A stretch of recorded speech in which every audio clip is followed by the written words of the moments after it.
اور اوس سے د نفاذ شریعت چغیری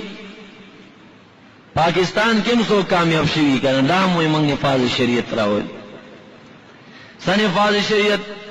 د یوې خځې سره په یو سټیج باندې ناسوي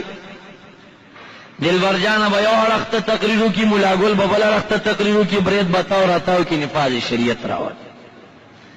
دا پاکستان د مولانا او د پاکستان د خلکو نه شریعت نفاذ دا بالکل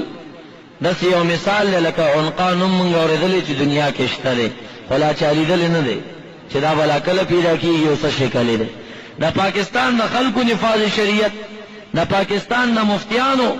د جهاد فتوی دا به صرف او صرف تړلي افغانستان پورې دي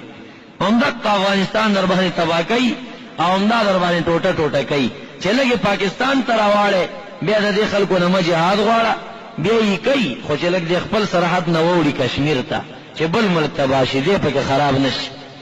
دی د ټولو نه مخکې دا اعلانونه او چغې وهي سب سے پہلے پاکستان سب سے پہلے پاکستان دا غټه خبر ده د هر شي نه مخکې پاکستان دی د ایمان نه پاکستان مخکې دی د اسلام نه مخکې دی د پښتو د غیرت نه مخکې دی د قوم نه مخکې دی د هر شي نه دا د شعار دی چې پاکستان مخکې دی اول به پاکستان بچ کو او بیا که شریعت پکې چرته بچ شوی او بچ که قرآن بچ شوی او بچو که نو بچ شوی هغه دویمه خبر ده خو پاکستان به اول بچ کو دا د پاکستان د بچی بچی شعار دی دا د پاکستان د مولام شعار دی دا د پاکستان د مفتیم شعار دی دی به جهاد کی په افغانستان خو په پاکستان نه